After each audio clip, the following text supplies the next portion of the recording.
There's a quiet kind of liberation that arises, not when you gain control, but when you release the need for it.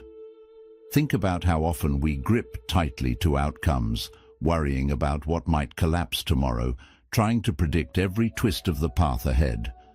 But the truth is, most of what we fear never comes to pass, and in the process, we sacrifice today's peace for a future that hasn't even arrived. Worry is like trying to carry an invisible weight. It exhausts you without ever moving you forward. It traps you in imagined futures and pulls your attention away from the strength, calm and clarity you already hold inside.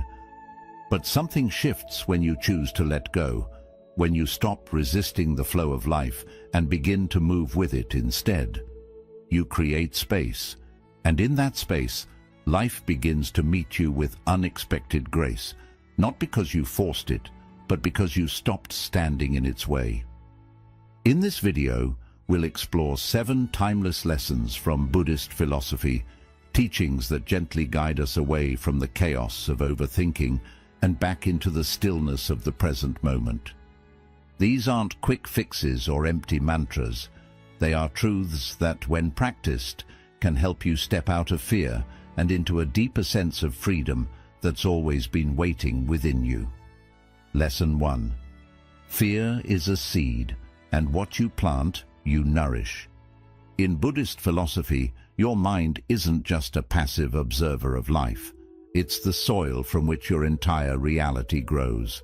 Every thought you water becomes a root, and fear, if left unchecked, doesn't just sit quietly in the background. It multiplies, it wraps itself around your decisions, colors your relationships, and clouds your sense of self. Fear isn't just a feeling. It's a filter, a distorted lens that makes the world look more hostile, more uncertain than it actually is. The danger? When you begin to fear something deeply, you start living as if it's already happening. You breathe life into the very thing you're trying to avoid. Picture this. You're afraid of being let go from your job. That fear shows up in small ways. Hesitation in your voice, second-guessing your ideas, playing it safe when boldness is needed. And over time, that hesitation sends signals to your team, to your boss, even to yourself, that something's off. Ironically, fear pulls you closer to the very thing you hope to escape. It happens in relationships too. Fear of abandonment makes us cling, overthink, doubt every silence. And that tension, it doesn't build closeness. It creates distance. The relationship begins to crack, not because of what the other person did, but because fear was left to grow unchecked. But here's the truth.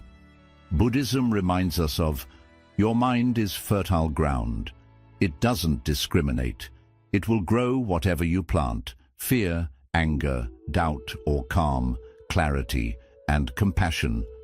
You are not a victim of your thoughts. You are the gardener. And gardening doesn't mean pretending everything is fine. It means becoming mindful of what you're watering. When fear shows up, pause, take a breath, ask, is this thought building the life I want, or slowly dismantling it? Fear thrives in the dark. But when you shine awareness on it, when you call it out, it loses its grip. You begin to see it not as a monster, but as a messenger, a chance to return to presence, a moment to re-choose peace. And once you do that, once you stop feeding the fear, you'll notice something remarkable. The world around you begins to shift. People respond differently, opportunities flow more freely, life softens, not because it changed, but because you did. Lesson 2. Real strength isn't in control, it's in surrender. In today's hyper-driven world, we're taught that strength looks like control. Master your routine, dominate your goals, force your future into shape, push harder, plan better, never let go. But Buddhist wisdom flips that narrative completely. It says, strength isn't about gripping tighter, it's about knowing when to release. Letting go isn't failure, It's clarity. It's recognizing that life is not something you can strangle into submission. It's something you must learn to flow with. You act with intention, but then you trust. Imagine trying to hold water in your palm. The harder you squeeze, the more it slips away. But leave your hand open, and it stays. That's what surrender is.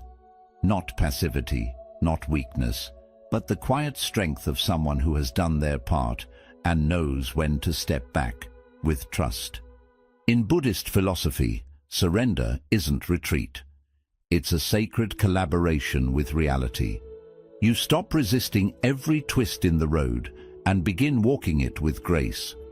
You stop demanding that life obey your timeline and start listening to its deeper rhythm. And here's the miracle. When you stop forcing, your energy returns.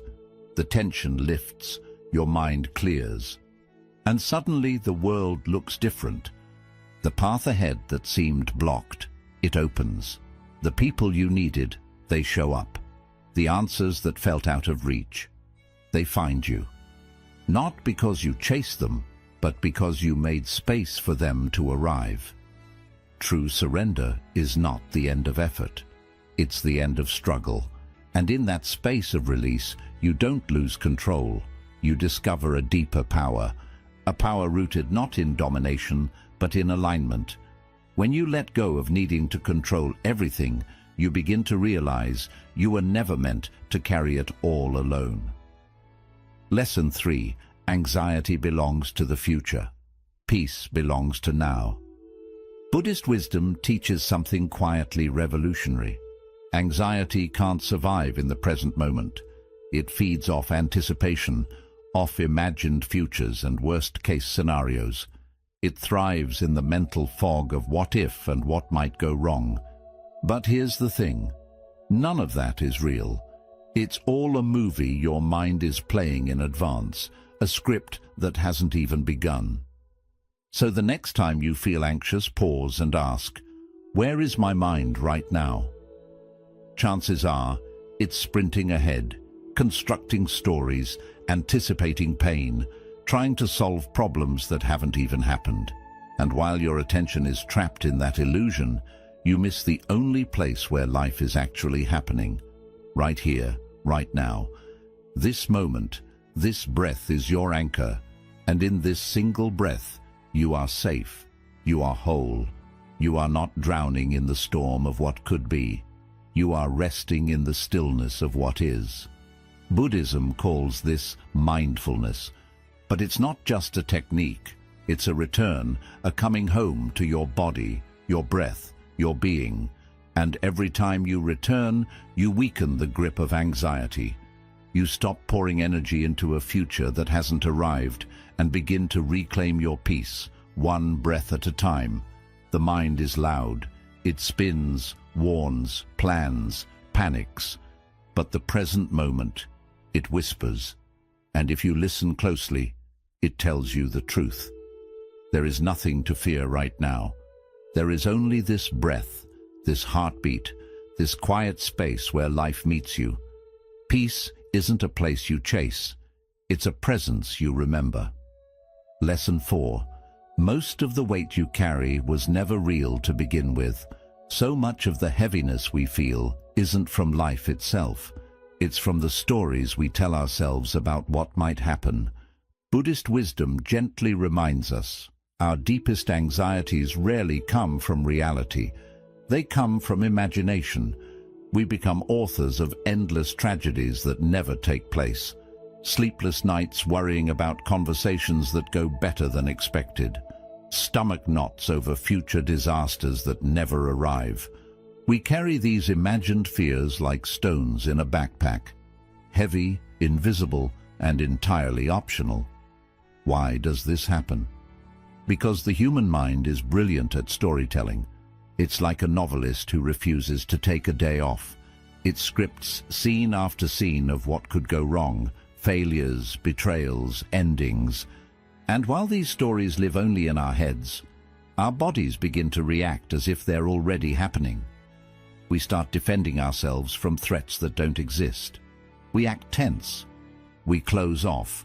We brace for storms that may never come. But here's what Buddhism teaches with such clarity. Just because a thought appears doesn't mean it's the truth. The mind can imagine anything. It doesn't mean you need to live inside every script it writes. Think back. How many times have you feared a situation only to realize it wasn't nearly as bad as your mind predicted? How often has the thing you dreaded passed quietly, or never happened at all? Worry distorts reality. It pulls distant fears so close that we start reacting to shadows, not facts. And in doing so, we miss what's actually here. This peaceful breath, this simple moment. So the next time you feel yourself spiraling, pause. Take one conscious breath and gently ask, is this happening right now? Or is it just a thought? That one question can return you to the present. And the present is almost always gentler than your imagination. Let those imagined burdens fall away. You never needed to carry them in the first place.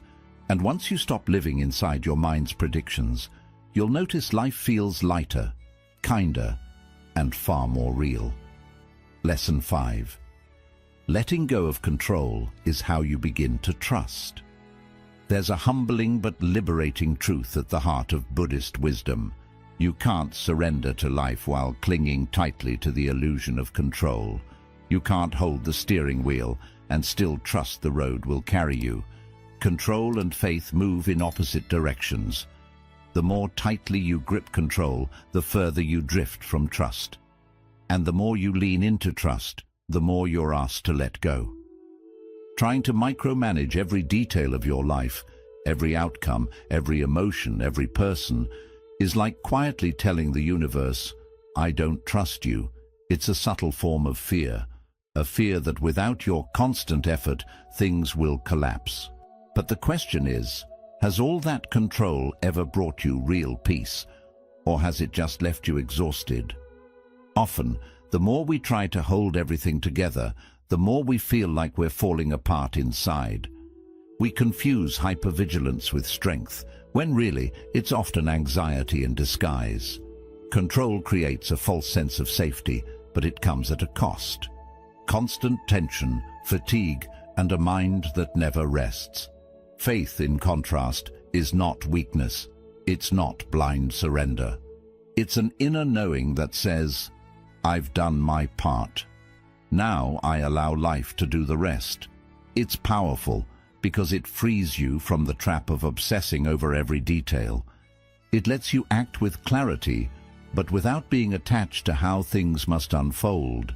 Faith creates room for mystery, for timing and outcomes beyond what your plans could ever predict. Buddhism teaches us to release this attachment, not by withdrawing from life, but by participating with presence and humility. You plant your seeds, you show up, you nurture your effort, but you don't dig up the roots every day to check if they're growing. Some things take time, some answers arrive only in silence. Some outcomes are better left to the quiet intelligence of life itself. So ask yourself, are you gripping so tightly that you've forgotten how to breathe? Are you trying so hard to force a future that you've stopped believing in the wisdom of the unfolding? Letting go isn't defeat. It's an act of courage. It's choosing to meet life halfway, doing your part, then stepping back in peace. Because that's where real strength lives, not in control, but in trust. And that trust is where peace begins. Lesson 6. Growth begins where the grip ends. Lesson 6. Letting go isn't the end of caring. It's the beginning of growing. Worry has a subtle way of closing in around you. It doesn't slam the door all at once. It creeps in slowly. One overly cautious decision here. One moment of overthinking there. Before you realize it, your world has gotten smaller. You start labeling fear as being careful. You shrink your voice to avoid judgment. You dim your dreams so they don't seem too risky. But here's the quiet truth. Worry doesn't protect. It limits. It places invisible fences around your potential and convinces you they're for your own good.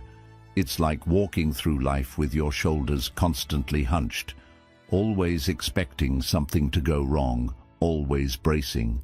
And in that tension, you stop growing. You stop reaching. You stop being fully alive. But when you begin to let go, something beautiful happens. You stop trying to control every ripple and start paying attention to what's actually yours. Your breath, your response, your presence, your kindness. You begin to shift from surviving to living, from managing life to dancing with it. Picture yourself standing in a flowing river. Try to trap the water in your hands and it slips away faster.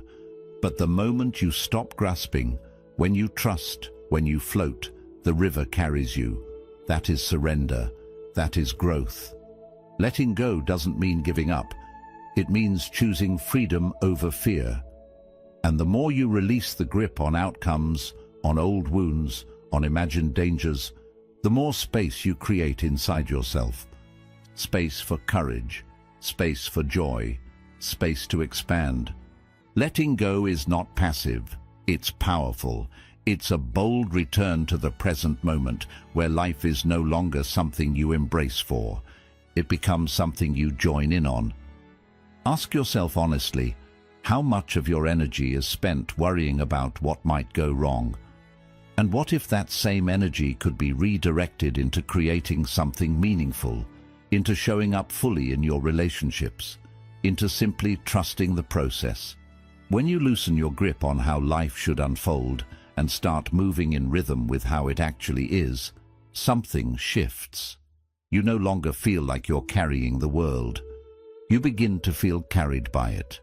Letting go isn't weakness. It's the quiet courage to stop playing small, to stop hiding in fear. It's the moment you stop shrinking and start expanding, with openness, with trust, with a heart that's ready to grow again. Take a deep breath. Feel the space that opens up inside you. That space is where your freedom begins. Lesson 7. Life begins to flow. Not when you control it, but when you stop trying to. One of the most overlooked teachings in Buddhist philosophy is also one of its most liberating. Life doesn't need your constant interference to work. In fact, the more we try to control each detail, each outcome, each emotion, each response, the more we create resistance. The more we grip, the more chaos we accidentally invite. But when you learn to step back, not from apathy but from trust, something extraordinary begins to unfold. Life starts moving with a rhythm far wiser than any plan you could construct. Decisions become clearer, paths open. The right people and timing begin to arrive, not through force, but through alignment. Yet this idea feels deeply unsettling for many of us. We've been conditioned to believe that control equals safety, that if we don't double-check, overanalyze, and micromanage, everything will fall apart. And so we interfere. We hover, we push, we stress. We try to force conversations, chase outcomes, and speed up what isn't ready. But in doing so, we drain our energy and disturb the very peace we're longing to find. Buddhist wisdom offers a different way, a gentler, wiser path of non-interference. Not as a withdrawal from life, but as an act of deep trust. Just as water finds its path through the rocks, life finds its flow when we stop damming it with fear. The more we meddle, the more we stir up mud. But when we step back, clarity returns. Think of all the times you tried to force something into place, a relationship, a job, a decision, only to watch it collapse under pressure. Then remember those rare moments when you finally surrendered, when you breathed, released your grip, and let life be. And things began to align, almost magically. That wasn't coincidence. That was space. Your worry, your control, your constant mental rehearsal. These are like stones thrown into a clear stream. They disturb the current. But when you stop interfering, the water becomes still again. Life becomes smooth. Control may seem like power, but it's often fear in disguise. And fear, unchecked, robs you of the very outcomes you're trying to reach. So how do you shift? You begin with observation. Notice when you're clinging too tightly, checking your phone for the 5th time, overthinking a conversation, pressuring someone or something to move before it's ready. And ask yourself, what would it look like if I loosen my grip just a little? Non-interference isn't laziness, it's maturity. It means understanding what's truly yours to do and what's not. You plant the seed, you nurture it, but you don't rip it out of the soil to check if it's growing. Growth, real growth, takes patience, not force. Picture holding a butterfly in your palm. If you squeeze in fear that it will fly away, you'll crush it. But if you hold it gently, it may stay longer. And even if it flies off, it might come back because it remembers the safety of your open hand. This is how life works.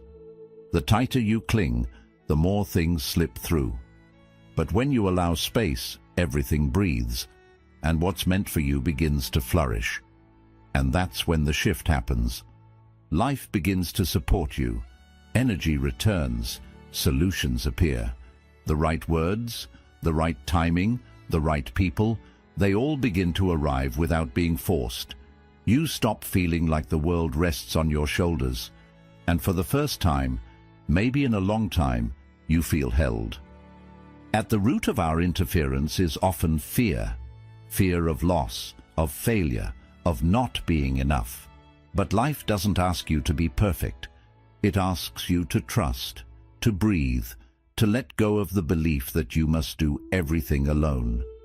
So, take a moment, reflect. Is there something you're holding on to too tightly? A decision you're pushing too hard? A conversation that keeps replaying in your mind? Honestly ask yourself, what would it be like to release this? Not because you're giving up, but because you trust. Because when you stop forcing, you begin to receive. When you stop interfering, life starts working with you, not against you. You don't have to control every detail. Sometimes, the wisest thing you can do is take a deep breath, do your part, and step back. Trust the flow. Ride the wave. Let life meet you in the space created by your surrender. You're not here to control the ocean. You're here to learn how to float. Bonus lesson. Choose what matters, not what feels easy. Picture walking down a foggy path where the next step isn't clear and the air is heavy with uncertainty. Most people stop right there. They turn back, not because they're weak, but because they've been taught to seek comfort over truth. But Buddhism teaches something different. It encourages you to keep moving forward, letting what truly matters guide your steps, even when the ground feels unstable. This is where many of us struggle. We confuse comfort with peace, but comfort isn't always peace. Sometimes it's just avoidance in disguise. It's the quiet choice to stay where things are familiar, even if they're unfulfilling, because the unknown seems too risky. So we settle. We hold on to habits that numb us, relationships that drain us, routines that keep us small, all in the name of safety. But here's the problem. What's comfortable often keeps you stuck, while what truly matters requires change. Growth never comes without discomfort. Wisdom never comes without asking tough questions. And peace, the kind that comes from within, only arrives when we start choosing what's valuable over what's easy. Think of a seed buried in the soil. If it stayed comfortable, it would never break open. But in breaking, it begins to rise. It pushes through the dirt, struggles toward the light, and in that struggle becomes what it was always meant to be. That's how the soul grows, not in quiet and stillness alone, but in the tension between staying safe and choosing to rise. In Buddhist thought, this is the path of right effort, not effort driven by fear or striving, but effort grounded in intention and clarity. It asks you, what do I value more, immediate relief or long-term alignment with who I truly am? Choosing what matters means showing up for your own transformation, even when it's uncomfortable. It means being willing to sit with painful emotions instead of avoiding them. It means stepping away from distractions and leaning into presence. It means having tough conversations, setting boundaries, walking away from things that don't align with your path.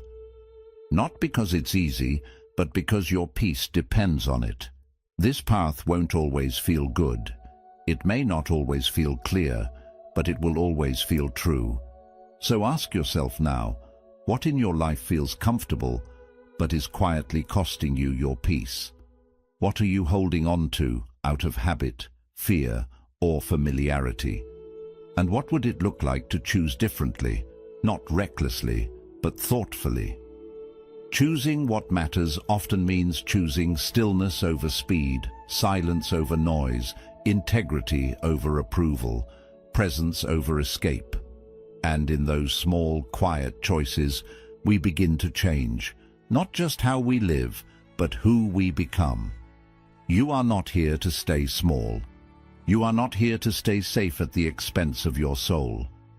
You are here to wake up, to grow, to unfold, to return to the simplicity of your inner truth. That journey may not be easy, but it will be worth it, because in the end, comfort may keep you warm, but it won't set you free. Choosing what matters will. So today, take a breath, honestly look at your life, and ask yourself, not what feels good, but what feels right.